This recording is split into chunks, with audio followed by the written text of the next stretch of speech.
मोदी साहब ने अगले दिन जो मोर्चा, किसान मोर्चा था, वो भी खत्म कर दिया उन्होंने। He has become more popular in Punjab even then. I'm surprised. मैं अक्सर कभी इंडियन मीडिया देखूं या इंडियंस को देखता हूं बड़े कॉन्टिन्यूसली, तो वो ये कहते हैं कि जिस तरह पाकिस्तान के हालात चल रहे हैं हमें कुछ करने की जरूरत नहीं है। ये इमरान खान साहब को 5 साल एक दफा और दे दे। ये जो ट्रांसपेरेंसी इंटरनेशनल की जानिब से कंडक्ट किया गया है, इस मुल्क के चीफ जस्टिस का कैरेक्टर बताया जा रहा है। ये इस मुल्क के चीफ जस्टिस का कैरेक्टर बताया जा रहा है जिसको दुबई में एक पाकिस्तानी रोड पे खड़ा होकर जलील कर देता है। ताइवान को इनविटेशन इन्होंने भेजी है। इनका एहतजाज तो यही है ना कि चाइना क्यों नहीं आया। हमारा तो भाई चाइना मामू जी है हमारे, तो वो अब चाइना कहते हैं ना बेगानी शादी में अब्दुल्ला दीवाना। चाइना ने थोड़ा सा कोई डॉलर दिखाए हैं, उन्होंने थोड़े से कोई उन्होंने उम्मीद दी, उन्होंने कहा ये करो काम तो हम ये करेंगे। सऊदी अरब से 3 अरब डॉलर ना तो स्टॉक एक्सचेंज में जारी मंदी को रोक सके हैं और ना ही डॉलर के मुकाबले में रुपए को स्टेबल किया जा सका है। आज ओपन मार्केट में डॉलर तारीख में पहली बार 180 रुपए पर ट्रेड हुआ। हमें ये जब कहते हैं घबराओ ना या इंडिया में ये है या फलानी जगह पे ये है, तो हमारे साथ ज्यादती करते हैं, झूठ बोलते हैं। You always play a double game with us. You are not a trustworthy ally. You cannot be a trustworthy ally. आप बिल्कुल करीब से करीब होते जा रहे हैं एम्बार्गो और सैंक्शंस में। हेलो फ्रेंड्स, जय हिंद। हिंदुस्तान स्पेशल में आपका स्वागत है दोस्तों। 1 साल से जारी किसान आंदोलन को खत्म करने का ऐलान क्या हुआ, पाकिस्तान को जैसे सांप सूंघ गया। पाकिस्तानी मीडिया बहुत खुश था कि किसानों ने दिल्ली में आंदोलन किया हुआ है और इस पर उसने कई कॉन्स्पिरेसी थ्योरी भी बनाई, लेकिन उसकी एक चाल नहीं चली।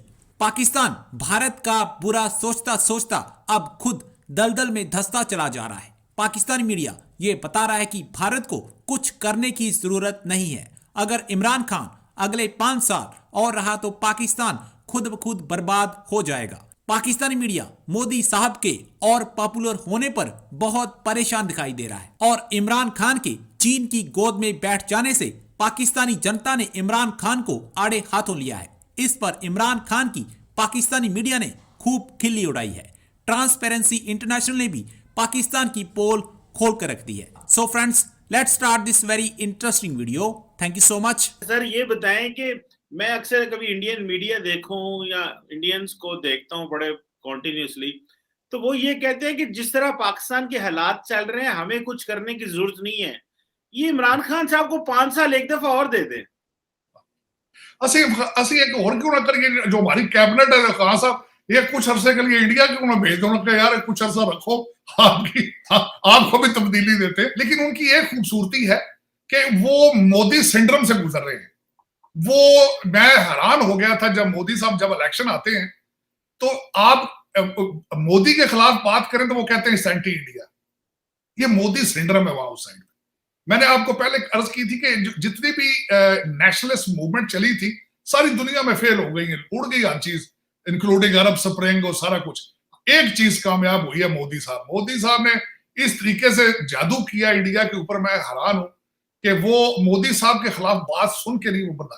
मोदी साहब ने ऐसा, मेरे ख्याल में बाइडन भी जो है ना उसने भी कुछ ट्रेनिंग ली है मोदी साहब से कि मीडिया, बिल्कुल मीडिया का एक प्रोटेक्शन मीडिया करता है, उसके बाद एकेडमी है वो भी साथ है, जुडिशरी है वो भी साथ है, लेयर्स दर लेयर वो कंट्रोल कर गए हैं। मैं हैरान हूं कि वो इंडियन जिस तरीके से इंडिया को, मैं खुद बड़ा I watch very closely the Indian media और इंडिया के circumstances.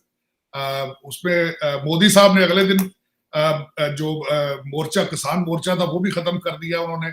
he has become more popular in Punjab even then. I'm surprised.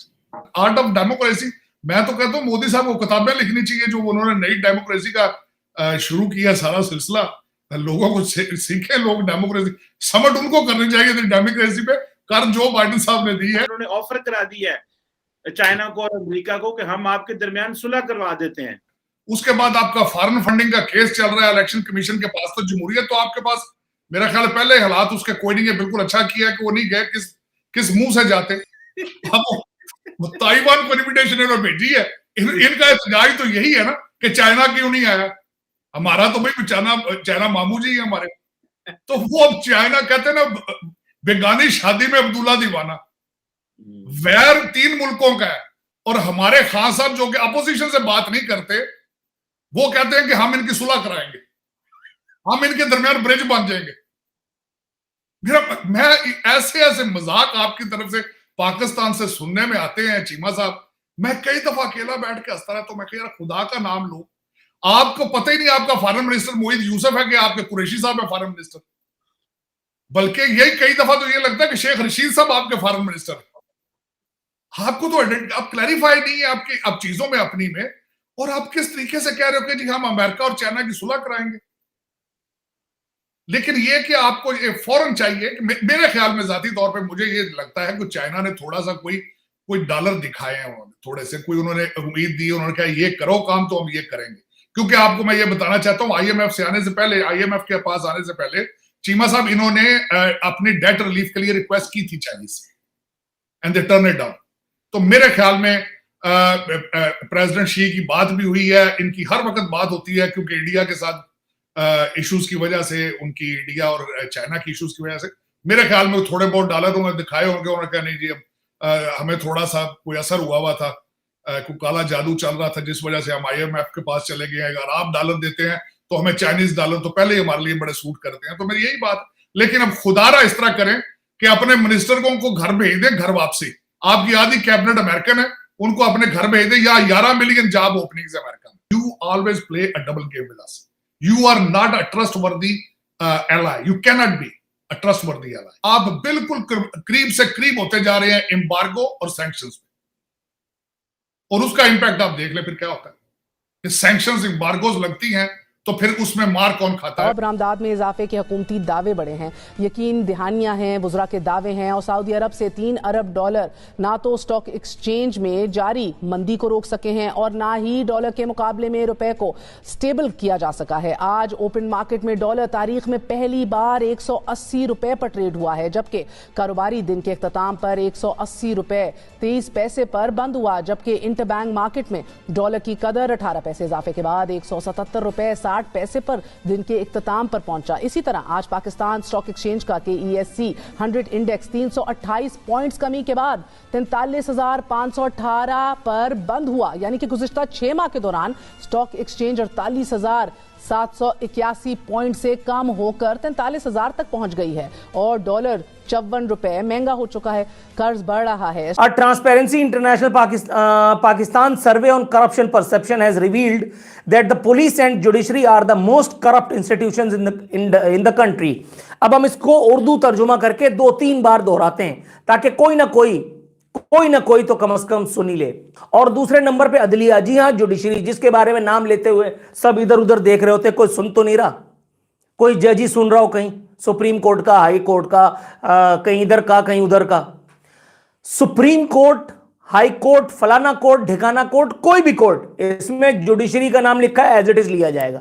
इस सर्वे के मुताबिक 90% पाकिस्तानियों के ख्याल में आजाद इदारा यानी अदलिया को अपनी वजाहत पेश करनी चाहिए। पाकिस्तान के 90% लोगों को यह गलतफहमी क्यों हुई?